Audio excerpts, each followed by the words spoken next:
All right, so today we're going to talk about rowing. Before we even get started with the stuff that we want to talk about today, this is kind of not really included in like how you row, but it's more about like kind of how you would set up to row. The first mistake that I see a lot of people do is like, they'll say, oh, you know, I'm going to row 10 calories and it's really short, so I'm going to just like slam this up to 10 and then go as hard as I can. Well, a lot of times we'll think about rowing in the damper setting equating to something like a power clean or a deadlift. And so when you have the damper down here at 4 or 5, it's what the Concept 2 designed the rowing machines to be at for like the resistance of water. So this is what should feel most natural to row at. You could also think about it as like a deadlift or a power clean. The stroke is very similar to a power clean or a deadlift, and having the damper down at like 4, for example, is sort of like doing power cleans at like 95 pounds or deadlifts at 95 pounds. That's not like a hard and fast number, but typically that's what we'll see, specifically like deadlifts with a trap bar. A 95-pound deadlift with a trap bar is very similar to having the damper right in the center of 4.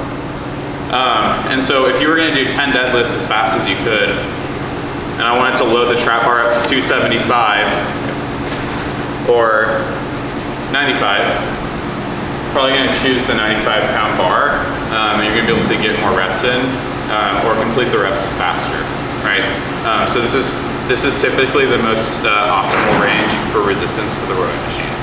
If you're really strong or a heavier athlete, you might be able to move the damper setting up to like 6 or 7. And if you're lighter or some lightweight woman will typically row down around 3. But for most of us, especially CrossFitters, being in between 4 and 5 is about where you're going to want to be. Other than that, it's a waste of energy for you to have the damper setting any higher. If you don't believe me, I would say set the rowing machine up for 10 250-meter repeats with like a minute or 2 of rest, and do the first one with the setting on 10, and then 9 and 8, 7, 6, 5, 4, 3, 2, 1. And the fastest split you'll get is probably around 5 or 4. The other thing that we find that a lot of people, typically this is taught during an on-ramp class, and so this isn't usually a big issue, but the foot plate, this is called the foot plate. The foot plate adjustment should be such that the strap goes over pretty much where your pinky toe is. For a lot of standard shoes, that's going to be right over where the laces end. But some shoes have different laces and styles, so a more consistent way to do this would be to just have the strap go over where the pinky toe is. This is kind of the base of my pinky toe here. My pinky toe ends right around there. And so this is what's comfortable for me. Any higher or lower will just kind of be a little bit disadvantageous for you as far as helping you get into the correct positions while you're taking the rowing stroke. Just start from the back end of the stroke and work our way up to the front and then through the drive. And so where the stroke ends, it's called, rowers will call this the finish, and the ideal finish position is about right here. Okay. What we're looking for here is to be in a position with the hands where we can pull the handle further through the body. Okay. A lot of times we'll see people that will row and they'll finish like this. Okay. It's not a great position to be in. It's not a strong position to be in. It doesn't look like I'm strong when I'm here. If I finish the stroke and finish here, it's strong. Okay, and it is strong. All right, this is the ideal position for us to be in at the end of the stroke. We want the elbows kind of down and back. I'm packing my lats together, squeezing my shoulder blades together, and my hands are on the ends of the handle. A lot of times people will struggle with this because they will hold on to the handle too narrow. And it's really hard with wrist flexibility and mobility to naturally go here. And a lot of times people will come here, right? They'll get, their position will get pulled down due to the hands being too narrow on the handle. If I flare my wrists out a little bit, I'm holding the handle with my ring finger barely on the edge. My pinky finger doesn't do anything. And then these 3 fingers do all of the hanging on the handle.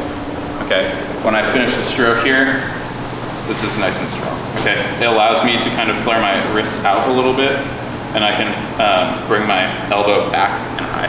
Kind of like if someone was standing or kneeling right here, I'm trying to elbow them in the face each time I take a stroke. Okay, rather than this. Okay, so here. The other thing that we want to talk about is body angle. When you finish the stroke, you should be leaning back, right?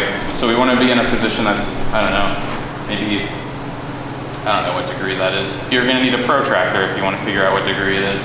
Pause the video, use a protractor. But we're looking to be about at this body angle, okay? Any further back is a waste of energy. You could imagine if I go really far back, it's like doing a GHD sit-up, and that puts a lot of stress on your hip flexors and your abs, so much so that that will be detrimental over long periods of time. And we want to swing through a little bit because we want to use the hip hop to finish the stroke off.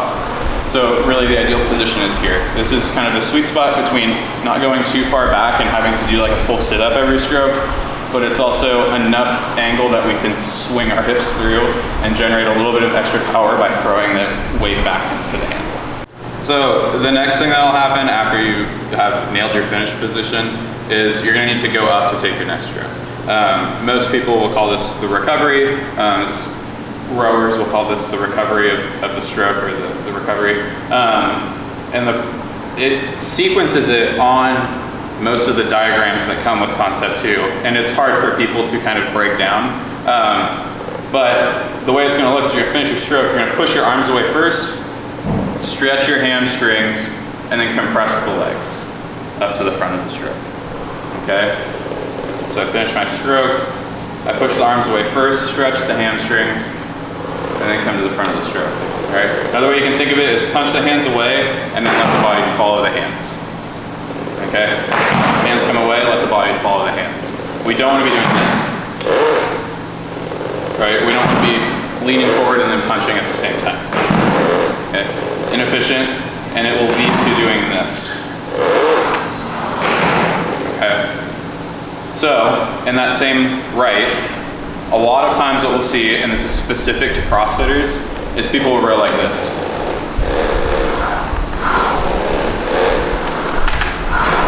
First of all, it's lazy and you're lacking core strength if you're rowing like that and you are not capable of hinging forward and holding yourself upright. Typically the problem is people are just lazy and they don't know the problem. What we're gonna look to do is finish the stroke off and hinge forward, stretch the hamstrings, right? Stay upright.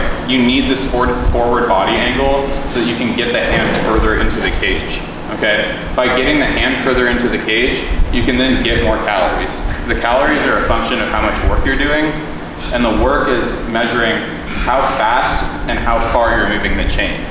If I'm leaning back here and I go to take my stroke, or I hinge forward and get here, I just got another 1 foot of distance on the chain. I can still push the same effort down in my legs, but here it's now factoring in that I have another foot of distance on the chain, and it's gonna give me extra calories. It's literally free speed. Tish just mentioned to me, I didn't explain what the catch was. The catch is just the front of the stroke. It's called that because when you're rowing, when you're at the front of the stroke, that's when you place the oars in the water, and so you can call it catching the water and then driving through the stroke. And so that's why I've been referring to this front position as the catch. Okay.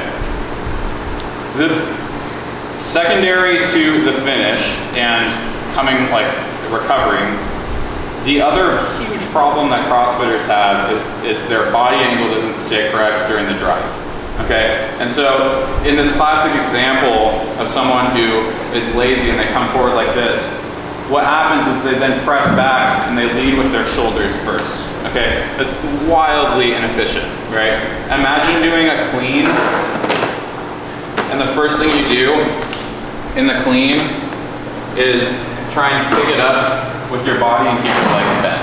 It's like impossible.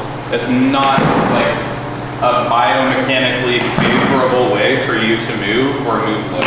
right? And so it doesn't make any sense why you would try and do that on a rowing machine either. Remember at the beginning of the video we talked about how it's very similar to a clean and a deadlift. And so imagine you load the bar up with your 1 rep max deadlift, and instead of driving with a flat back and then pushing the hips through at the very top, you instead try and open your hips up all the way and keeping your knees locked in place, okay? Pretty much impossible. You're not gonna be able to move the bar around your knees, and it's just like an extremely inefficient way to move, okay?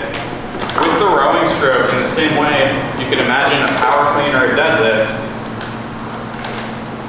Nothing in my upper back, my lower back, or anything is gonna move except for my legs, okay? Literally all I'm doing is taking my knees and flattening them to the ground. Okay, this is the first part of the drive. During the leg drive, nothing should change in my body position except my legs, except my knees flattening to the ground. Okay? Then, similar to a power clean, where we would pull the bar off of the ground into the hip, you'll notice, if I pause the video, where I'm stopping there, where I'm cutting it off is in my hip. In a power clean, I get here, and then I extend my hips, and I rapidly open up my hips, right? So what are we gonna do on the rowing stroke? I'm going to drive my legs down, and then rapidly open up my hips. I'm gonna drive, open my hips, okay? While it's swinging through the stroke, all right? We don't do that until the legs have locked. We don't do that until the legs have smashed all the way down into the foot plate, and then we pop open.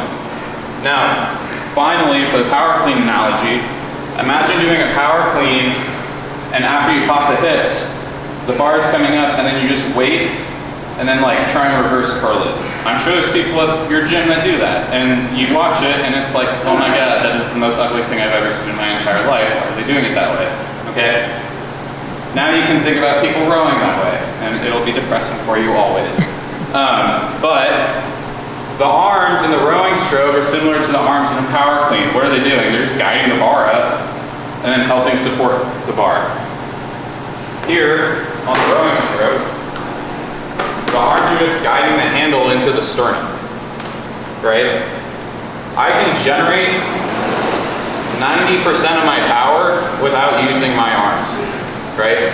The purpose of having the arms in the rowing stroke is so that if you're out on the water, rowing on the water in the Olympics, in a like competition where you're actually in a boat, the arms are there to get the oar out of the water, okay? They serve very little purpose for the rowing machine. The reason we do that is because why not use more muscles in your body? It's better fitness, right?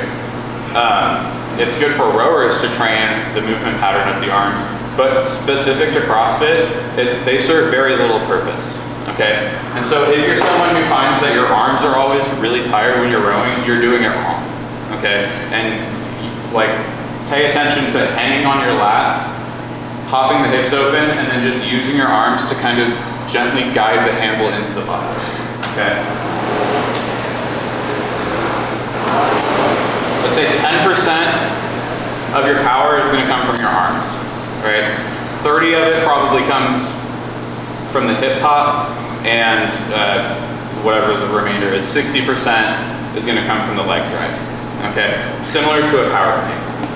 The other thing that you can think about that's gonna help you apply your power well into the rowing machine and generate that nice smooth whirl of the fan up into the power will be when you power clean, you don't just yank the bar off of the ground. If you do, you're doing your power cleans incorrectly, and you should fix that.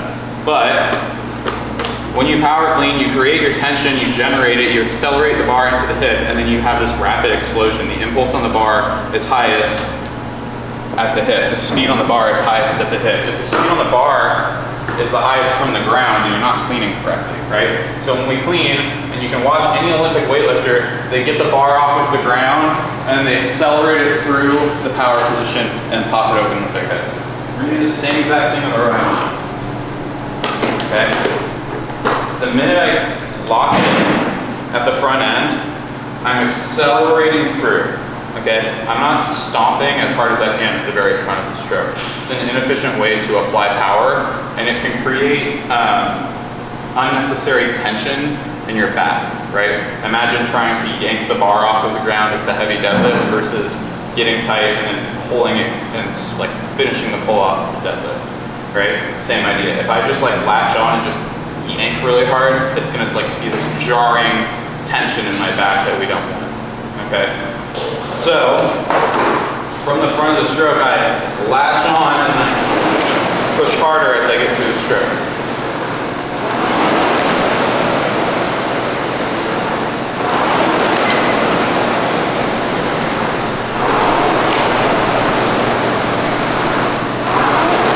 Okay, so two other common things that we'll see that are kind of like these global problems that don't specifically relate to certain portions of the stroke would be that people are too rigid, and I already touched on this a little bit earlier, but rowing should feel relaxed, okay?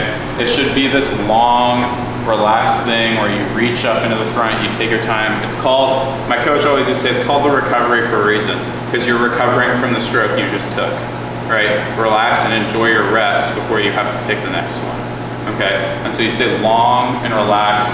We're not like overly rigid. We're not in this like excessive like rigidity in our upper back and our lower back where we're kind of like this robot, right? We want to have this elasticity to the muscles where we reach forward, we latch on to the fan, and then we accelerate and aggressively pull through with our legs, okay? And so a lot of times you see people that are just rowing well, they have the mechanics down correctly, but they're just too rigid and it'll look like this.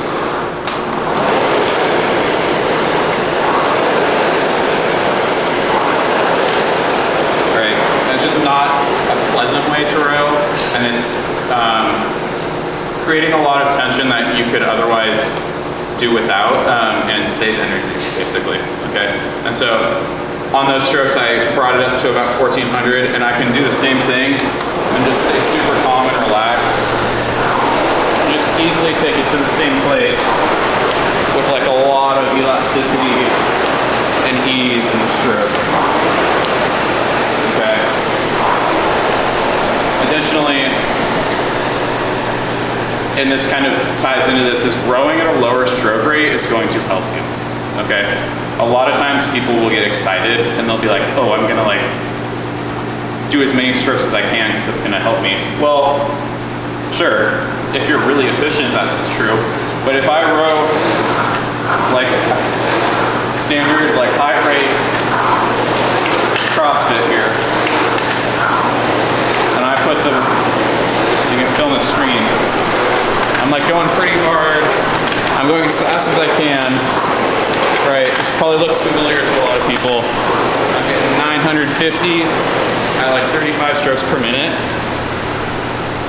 If I'm long, if I latch on correctly to the handle at the front end, if I pry my legs down as hard as I can and maintain forward body angle so it's like a power clean or a deadlift, 904 is like cakewalk, okay?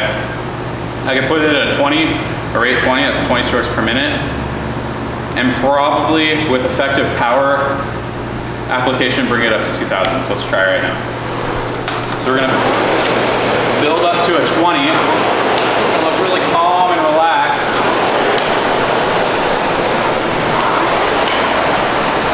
We're just gonna like aggressively pop on the hips and pretty easily get a little high. Hit a 20, 22, be around 1900, 1800 calories. Okay. If I can do that at 22 strokes per minute, if I add 10 more strokes a minute with that same power application, so what's that, rate 32? Let's see what happens. If I bring it up to 32 with correct power application, aggressive legs, holding the body angle forward, and like really focusing on drilling the things that I've been talking about, we'll see where the split goes. So we were at 1750 to 1850, I think. We'll bring it up to 32 here. See where it goes.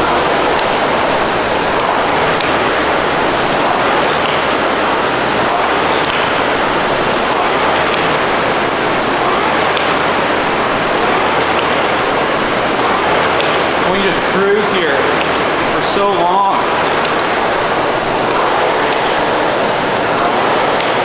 So I get so much time on the recovery if I drive this faster.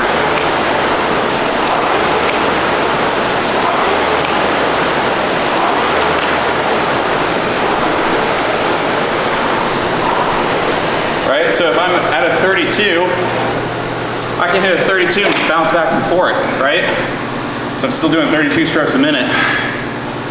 Or I could cut my drive time, the amount of time it takes for me to aggressively pull down, rip that handle in, by like a quarter. And then I could make my recovery 4 times longer and just relax and chill, right? These are like really easy ways to just kind of like stay fluid, stay relaxed, and get like way more calories and be way more relaxed and have a much better time rowing. So to review like what we went over and some of the common themes, we're looking to like I just said, stay relaxed, focus on rowing well at a low rate, and then increase the power. We increase rate with power. We don't increase rate with how fast we come up to the catch. Okay? The other thing that we really want to make sure that we're doing, and this is the common fault, the biggest problem with CrossFitters, is at the finish of the stroke. Remember, pulling the handle through. Only got 3 fingers on the handle. I hinge forward first. I set my body angle first, right? And then all it is compress the legs and drive them down, right? Body angle stays forward. I stay aggressive with my body angle. My shoulders are in front of my hips, and I drive, and then here, pop the hips, draw the hands. It just gives me like a nice, really smooth, aggressive stroke that I otherwise couldn't get if I was like, you know, laying back or rowing poorly. Okay, so just kind of like turned from an instructional video into like this weird manifesto, but like, I mean, like this stuff is so easy if you just do it correctly, and like you can just like destroy calories so easily if you just like are fluid, relaxed, and you nail the positions, you nail the forward body angle, and leaning forward, keeping the shoulders in front of the hips as long as possible. So hopefully this helps, and we'll see. We've got 3 months, February, end of February. If anyone in Eugene, Springfield area can beat me in a 2K, I'll pay them $100 out of my own pocket on a 2K. If you can beat me, okay? What is your best 2K? What's the number to beat? So my PR when I was in high school was a 633, which was a 138.3 average split for the entire 2K. I've since done a 500 and 118, and I've done I've done a 6-minute piece, so 6 minutes of rowing as hard as I could go at a 136 average pace. So the clock flipped over, and it wasn't technically a 2K, so I won't count it, but I was on pace for about a 624 in that workout. So that was a while ago. I'm still building fitness, building a little bit of an aerobic base, but man, I think we got 620 pretty easily come February. Be happy to see 615. And yeah, if anyone can beat me, Eugene, Springfield area, I don't care if you're a rower, CrossFitter, doesn't matter. If you can beat me, I'll pay $100. So yeah. So I just wanted to show some video here of like what actual rowing looks like. I think that this can be beneficial to look at because the people who make Concept 2 rowing machines, the company Concept 2, they manufacture oars like these. This is the brand of oar that we're rowing with here. They're called. I mean, they're made by the same company, made by Concept 2, and so the people creating this rowing machine, like they know about rowing. Like this is like the gold standard for training tools for like the most elite athletes out there, and so they understand like the mechanics of rowing and have set the machines up so that the erg will be fair and honest and favor those who can row well and row correctly. This is why people who might seem like they are weaker or lighter can still outrow people who might be much stronger and fitter than them, and it's because on the machine, like, it's gonna favor people who can row really well. So for copyright reasons, this is actually a video of my team back when we went to nationals. This is close to the boat that went and got second overall in the country. This guy, that's me right there, and kind of second to the back. And you can see, like, some of the themes from the video explaining rowing for CrossFitters can be seen here. So, like, you can notice, like, we just latch onto the water at the beginning of every stroke here. And the speed at which our legs come down is not aggressive off of the front. And the reason for that is because if we pushed as hard as we could right here, the oar would just fly back out of the water. And it's kind of like, you know, if you were going to, like, spin the wheel on Wheel of Fortune, like, you couldn't, you want to, like, grab onto it and then slowly accelerate it as you spin it. It's the same thing with the rowing stroke. Like, you want to put the blade in the water and then accelerate the blade through the water, because if you push too hard at first, you could imagine the blade might just go flying out of the water, and you would whiff your stroke. And so you'll see here that the blade goes in, and it's not as fast as possible off the get-go. The speed is increasing throughout the stroke, and you can see, like, here is where we're trying to create as much force as possible. And in the rowing boat, this is when the oar is perpendicular to the water, and it just so happens that on the erg, it's when your hands are passing over your knees and you're popping open, very similar to that power clean.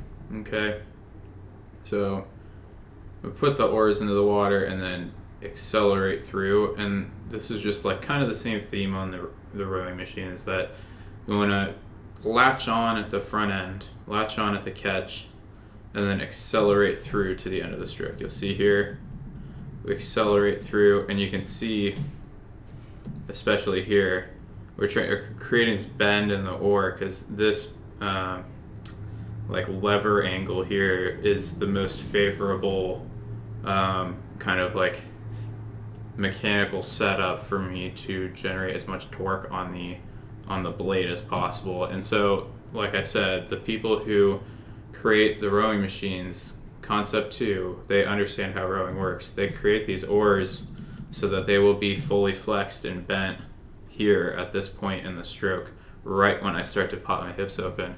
And so you can bet that they set up the rowing machine and the computer in the rowing machine to favor people who can accelerate through the stroke like this and generate smooth and efficient power and create the whirl on the rowing machine where you can hear it hum and kind of, like, get louder and quieter and louder and quieter, right? That is exactly what Concept 2 wants you to do. It favors people who are excellent technicians in the sport of rowing, and it's a very easy way for us as CrossFitters to become, like, better at rowing and become really, really good technically on the erg and get that free speed that we were talking about earlier.